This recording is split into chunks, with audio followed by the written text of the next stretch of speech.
Hi, this is Carol, and welcome to Speakerman Speaks Retail, where we navigate retail from now to next through my latest retail trajectories and interviews with industry experts who help us chart the course. Customer experience is a term you hear a lot in retail these days, but the standards have changed dramatically along with consumer expectations. On one hand, retailers and brands have never had more options for forging direct relationships with customers. But these options also bring complexity that can compromise the seamless experiences that retailers and brands say they want for their customers. Today, we have the opportunity to delve into the new world of customer experience, to get real about how customer service has to evolve for retailers and brands to deliver on their promises and keep customers engaged with their platforms. My guest is passionate about raising the bar in customer experience. He believes that taking a truly customer-centric approach is the only way to resolve problems that can derail customer relationships, sometimes without brands even knowing that it happened. As Chief Operating Officer of UJET, Vasili Triant oversees all go-to-market activities for the first and only cloud contact center platform designed for the smartphone era. UJET's platform unifies multi-touchpoint customer interactions to create seamless and streamlined customer experiences.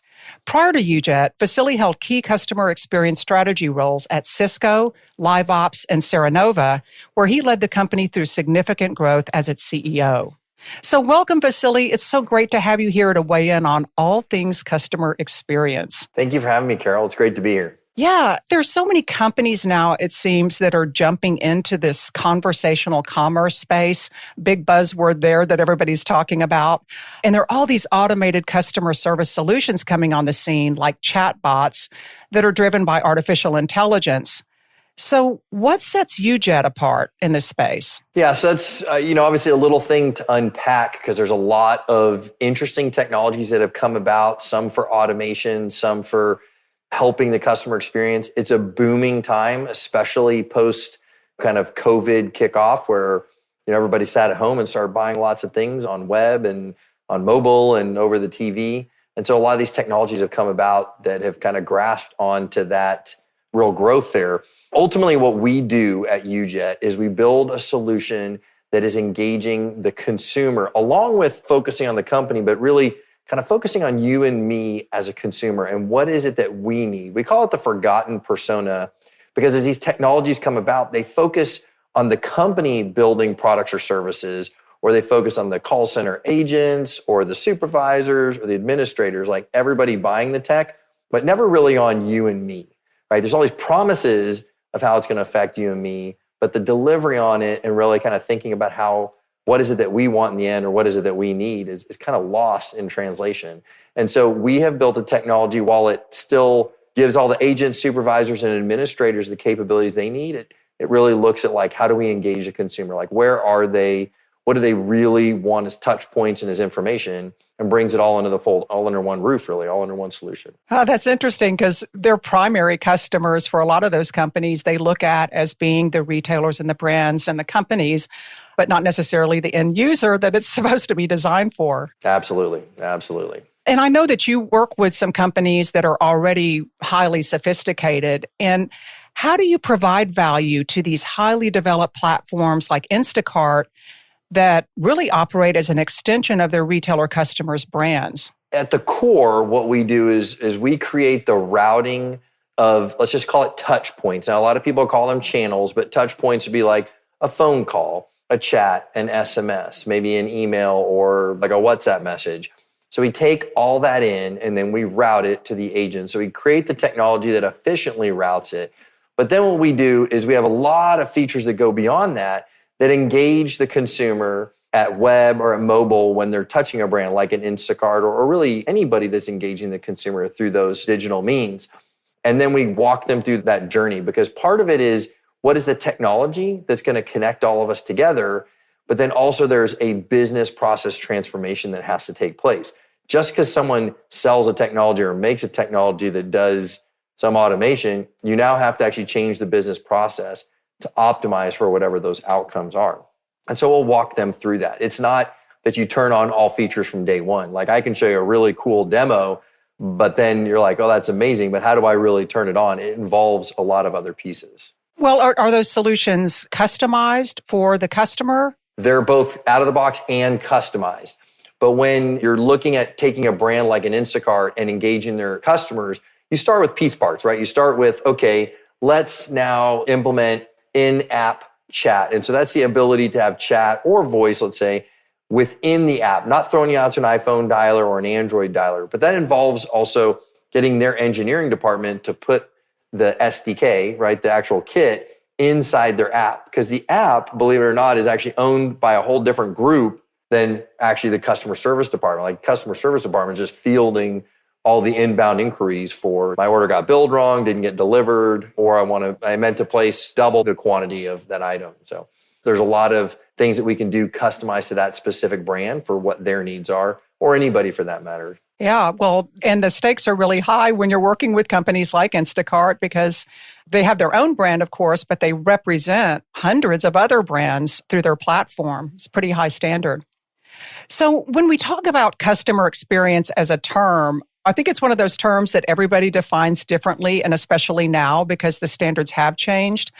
But I think people assume that there are certain rules or certain standards that always apply.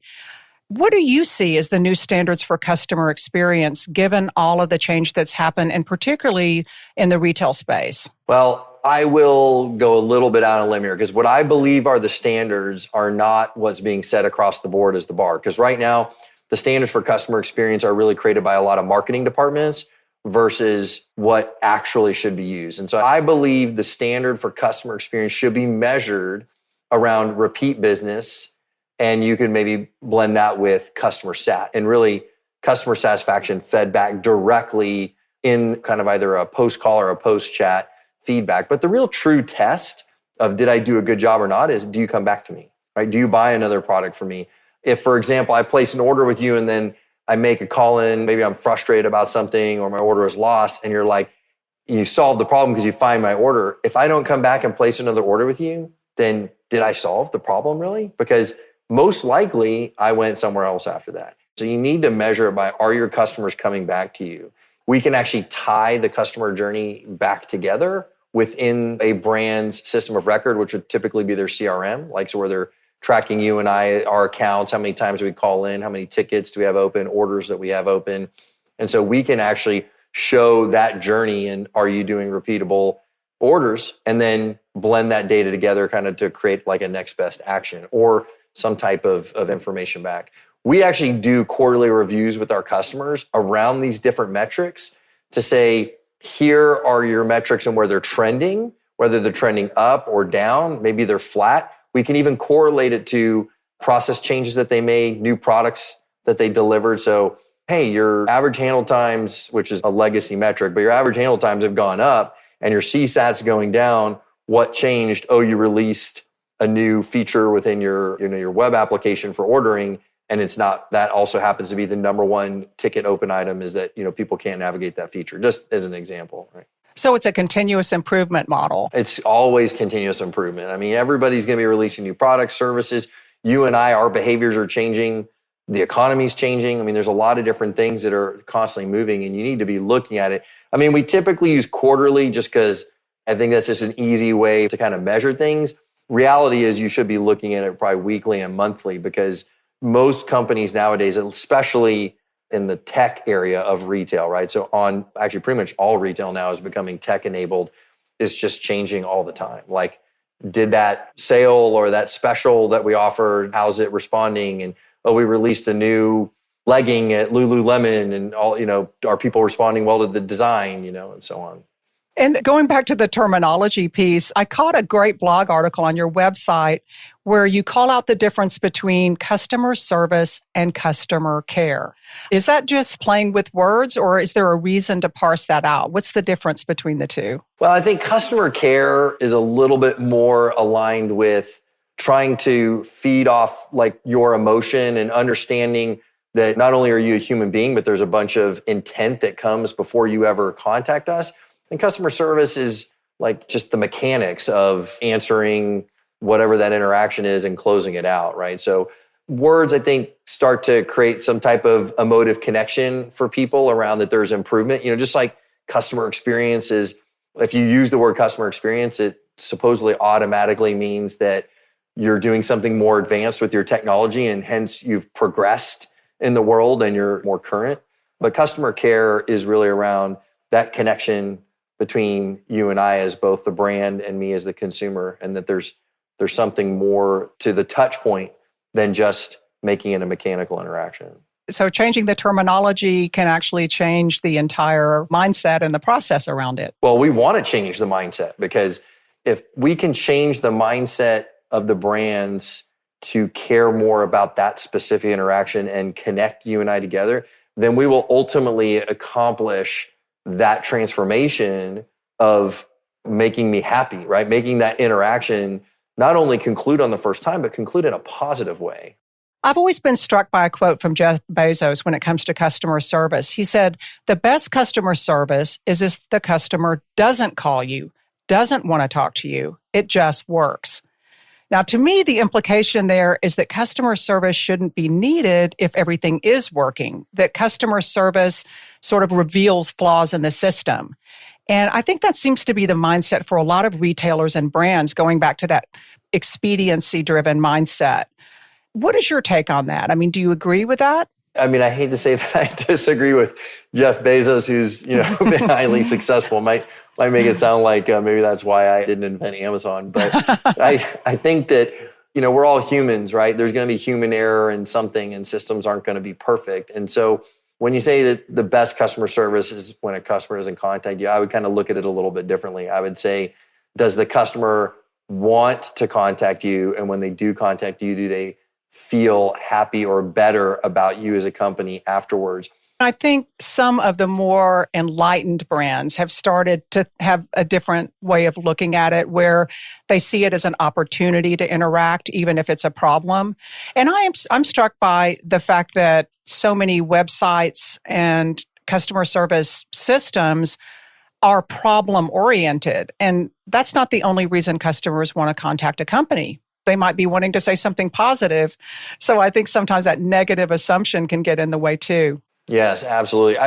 I mean, here's an example. I have a lot of kids, so I buy a lot of things online just because I'm so busy in my day as well. I have a son, his birthday's coming up, and I was online early this morning trying to find this thing for his car that he wants, right? Some aftermarket part. And I couldn't really figure out which was the right option. So I contacted them more because I wanted their recommendation on what was better. I didn't need any automation. I didn't need anything else. And I actually, at that point, just wanted to place the order over the phone versus finishing it online. Now, everybody's different, but when someone wants to contact you, it's not always because they have a problem. And actually, when we think about where things are going in the future, right, it's people need knowledge, people want information, they want recommendations. You could really kind of go a lot of different ways, with this. Is there a new product coming out? Like, should I buy this now or wait for your new product? Yeah, well, and something you touched on earlier, I think, is talking about this interplay between high tech and high touch. In fact, one of my top retail trajectories for this year is that high tech drive high touch. The thought that technology doesn't always have to be a replacement for people power. They're not mutually exclusive. They work together. So what do you see as the keys to striking that balance and making the call about when it makes more sense to resort to automation or when personal interactions come into play? Well, it's absolutely a blend of both. And I think when we look at how to augment both pieces together, like when do we want real touch and when do we need automation together, right? Then you kind of hit this utopia of a great experience. The challenge right now is we keep thinking about high tech as preventing any touch. And if we do that, we save money. Everybody looks at like cost of a transaction and everybody talks about deflection. And we forget that the end goal is solving yours or my need or problem. If we actually blend high tech with high touch, right? So if you think about looking at information around all the kind of preceding events before you actually have a need or make that actual contact. So you have a need and there's a bunch of preceding events. And now I use high touch to actually augment that, you're going to feel really happy. You're going to feel like this is personalized service. You're going to feel like a VIP or a platinum client, even though you may not be. And so when you feel that connection with someone, then you're going to, again, more repeat business and higher customer satisfaction. And I think it's such a hot topic now too, because retail in particular has been stressing out about labor shortages, such a big challenge for retailers, and particularly now as they find themselves competing against technology companies for talent. So I think this push toward automation and relying really heavily on automation can be seen as a panacea for that. Yeah, I think that obviously everybody's feeling the labor shortage, right? It doesn't matter even by industry at this point. But I think what we have to look at are what are the simple things that can be automated, and let's automate those. Then let's determine what the intent is. And when it needs a live interaction, not only let's get the live interaction to the person as quick as possible, but now we need to empower that person to have all the information at their fingertips so that they can solve the problem. The biggest challenge that happens once there's a live interaction is that the information's not there. The tools aren't there. The information's all disjointed. An agent is sitting there with multiple systems. Like, how many times do you hear, hold on a second, I got to get to that screen. Hold on a second, my system's running slow today. Oh, our system's down, I can't look at your order. These are all the things that happen. If we can, well, not if we can do this today, right? Is seamlessly blend that technology on the back end, making it invisible to the agent and bringing all the information to one place so that they can do their job, or bring them answers that they may not know, right? So there's technologies out there called Agent Assist. And if you blend it seamlessly in the same interface, not only can they be dealing with you, know who you are, right? Authenticate you in more modern means versus these 50 questions that get answered about you that you're looking at another screen. So it's not automated, right? They're manually kind of connecting the dots. But then also, if I say to you, oh, Carol, this is the answer you need to give, and you just repeat it, I didn't have to train you. I didn't have to do anything else, but the system is learning from all these other interactions and providing you with what we would call the next best response. I actually make you a more skilled agent and you can move faster versus saying, hold on a second, I don't have that answer. Or can I put you on hold while I talk to my supervisor? You can eliminate all these like simple steps, make the interaction easier, right? Solve the problem the first time. And ultimately in the end, you're going to save labor. You're going to save, I mean, I guess if you want to look at it, bodies, which is what a lot of people are focused on right now, but not because your focus is on how do I replace agents. You're focused on how do I make the experience seamless? How do I get first contact resolution? And how do I make Vasili happy?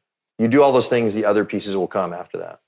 Well, it's interesting because that kind of segues into the usage of data and having the data at the ready so that these agents can do a better job and the routing is better and all of that. But there's a lot of debate right now, especially in retail, about the pitfalls of personalization and basically just the creep factor where customers can get freaked out when companies know too much about them right when they pick up the phone. So what do you see as the boundaries between using available data to personalize experiences and potentially taking it too far on the other hand and potentially alienating customers? Look, I love this topic because at home, for example, like you have all the Google Home devices and or Amazon Dot or Alexa Dots, whatever I can't remember the name of the actual device, right? But they're kind of like always on and always listening. And like magically you go into your Amazon account and like, boom, the item you were just talking to your spouse about is magically teeing itself up as an ad, and you're like, So you do get that creep factor. And I think that a lot of the big high tech companies, including the social media companies, have not made us feel like our privacy matters to them. But at the same time, there's this balance of, I want my privacy, but I also, if I've touched you, like if I've already engaged with you, like, shouldn't you know me?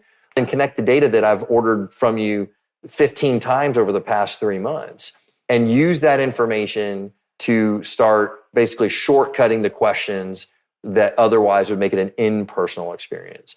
Well, that once again goes to that point about everything isn't a problem. We're moving more into perhaps an opportunity-based communication to where customer service, virtual customer service can actually help with sales and all kinds of positive outcomes. Absolutely. I think the creepy stuff is more on the sales and marketing front. It's like before you've ever kind of bought something, but once you bought something or interact with the brand, that's where really kind of customer experience and care comes in. Is now it's like you've already connected with that brand in some fashion. So it's not as creepy now. And then people are like, well, know a little bit about me. Like, don't just treat me like one of 7 billion, right? Make me feel like I'm a little bit important because it's important to me. My time's important to me. My family's important to me, whatever it may be. When you're talking too about about advanced capabilities and nice to have capabilities, I mean, we're zooming into augmented reality and virtual reality. There's all this buzz around the metaverse and the potential there, particularly in retail, to create these really immersive customer experiences, not necessarily in a brick and mortar environment. So do you see any of this transforming call center experiences or taking all that to the next level? Well, yeah, I think that as you look forward, if you, for example, were in a augmented reality and you walked into some cool store that didn't have to be brick and mortar, right? And you're picking things, and next thing you know, like you can ship them to your house. We've always talked about, for example, video in the contact center where an agent can connect to you visually, like you and I are on video right now. If you look at augmented reality, I should back up. One of the failures on that was when you and I start talking and I hear your voice, I get a vision in my head of who that person is, right? At the same time, like I expect you to maybe be wearing a collared shirt and have your makeup and hair done. But a lot of times, like if you're not, when you're doing video, if someone's not like that, your experience can change based on those visual cues. If you start using augmented and virtual reality now, you can actually add that emotive context back in based on whatever their preferences are in their virtual reality. Maybe someone likes military figures. Well, guess what? Like you could actually be physically talking to a customer service agent, but I mean, it's all augmented reality, but it could be a military figure or a rock star or something like that, right? I think that you can add that context in there, make it more personalized. Frankly, I think it'd be kind of fun. It's just another type of touch point, right? Is that something you guys are looking at? Are you exploring it? We're not even there yet. We are envisioning it, but there's nothing that's being explored there right now. We're still trying to get all these contact centers to actually understand predictive care and all the things that precede you contacting a brand, getting that more in line and changing the business process. Because if we can do that, then we start creating a whole better customer experience. But there's a lot of process change in there. There's so many people that are like, oh, everything's good. Everything's already fine, right?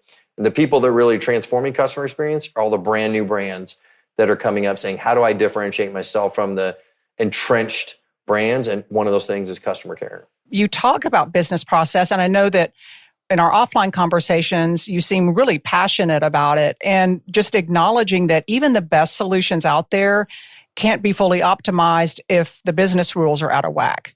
So what are some of those challenges and best practices that you see in terms of process? What processes need to be in place in order to make these solutions more successful? Yeah, I think what you and I have spoken about, right, is that the technology is extremely powerful. Even what we're able to do with the UJET platform is beyond 99% of what's being done out there. But then companies procure these technologies, and what they do is they replace like for like. They say, here's how my old system worked. Now I need you to replace it with the way my new system worked because I don't want to mess anything up. Like I need my calls and my chats to come in the way they were before.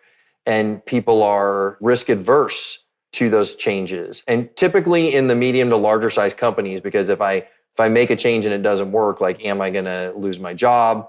Are customers going to be unhappy? Like no one wants to deal with their superiors coming to them with negative information. And it's rare that a company has, I'll call it a real climate of it's okay to fail. Like people talk about it in their business values and things like that, but is it really okay to fail? You need, number one, to be able to take some risk and do A/B testing as well. Like you don't have to make a change across the board day one. You can do like some A/B testing, put in a new process somewhere else, but the technology is not going to work for you if you don't change the business process. And that means a little bit of uncomfortableness. That means some folks a little bit frustrated. And it's the leader's job. It's all of our jobs as leaders in the tech space, me from the manufacturer side, but also the VPs of customer care or the chief customer officer, whatever a company wants to title it, to actually make that environment okay for people to then make those changes. 99% of what I see out there, people buy the brand new system and literally replace the exact same thing. Like they do the same process in a new system. Wow. I guess old habits are hard to break, but does that give an advantage to some of these new direct-to-consumer brands and others that are digital natives, do you think? Oh, 100%. Because what's there to break if you're creating it from scratch? Like you're creating what it should be.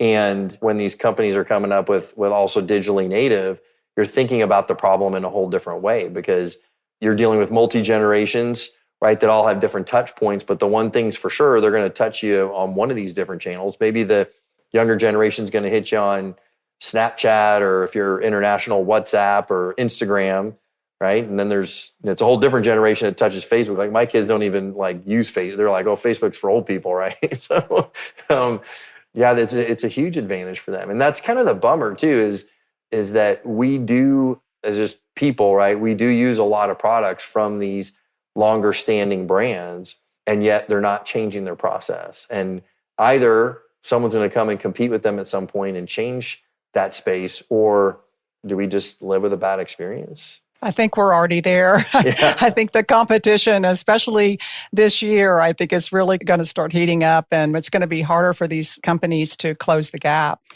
Well, speaking of that, I end every interview with one question, and I'll pose it to you now, Vasili. What's next? Well, what's next in my horizon, and I'm looking out kind of like 4 or 5 years, is I call it predictive care. And predictive care is looking at the events or the actions you're taking as a consumer prior to ever coming into a brand. And instead of you reaching out to the brand when you have a need, the brand is reaching out to you knowing that you're already looking for something. And so if you're out on a knowledge-based site or your FAQ site, or you're like trying to shop for something, instead of doing the standard stuff we do nowadays, which is please don't abandon your shopping cart, like you reach out to me in whatever my channel of preference is, SMS, WhatsApp, phone, or whatever it may be, and say, hey, Vasili, it looks like we maybe have missed something and you're trying to solve this problem. I noticed you have 2 of these products, and we've had a problem with this. Here's the article, or is that what you're calling about? And you reach out to me. I think predictive care is the next thing on the horizon. Well, it's been really great speaking with you, Vasili. Thank you for sharing your thoughts on the future of customer experience. I hope you'll come back and tell us what you guys are up to next and where it's all going. Fantastic. No, thank you for having me, Carol. I've enjoyed the conversation. Yeah, my pleasure. And I encourage everyone to visit ujet.cx. That's the letter U, jet.cx, to learn more about Vasili and his team and what they're doing on the customer service front and the customer experience front, and how they're taking it all to the next level. And on that note, we'll wrap up this episode of Speakerman Speaks Retail, and I hope you'll continue to listen every other Tuesday. Our next episode is going to break on May 10th, and please subscribe through your favorite podcast platforms. And in the meantime, you can follow me on Twitter. I'm Retail Expert, XPERT, and you can check out my media updates and speaking gigs at speakermanretail.com. Thanks so much, and see you next time.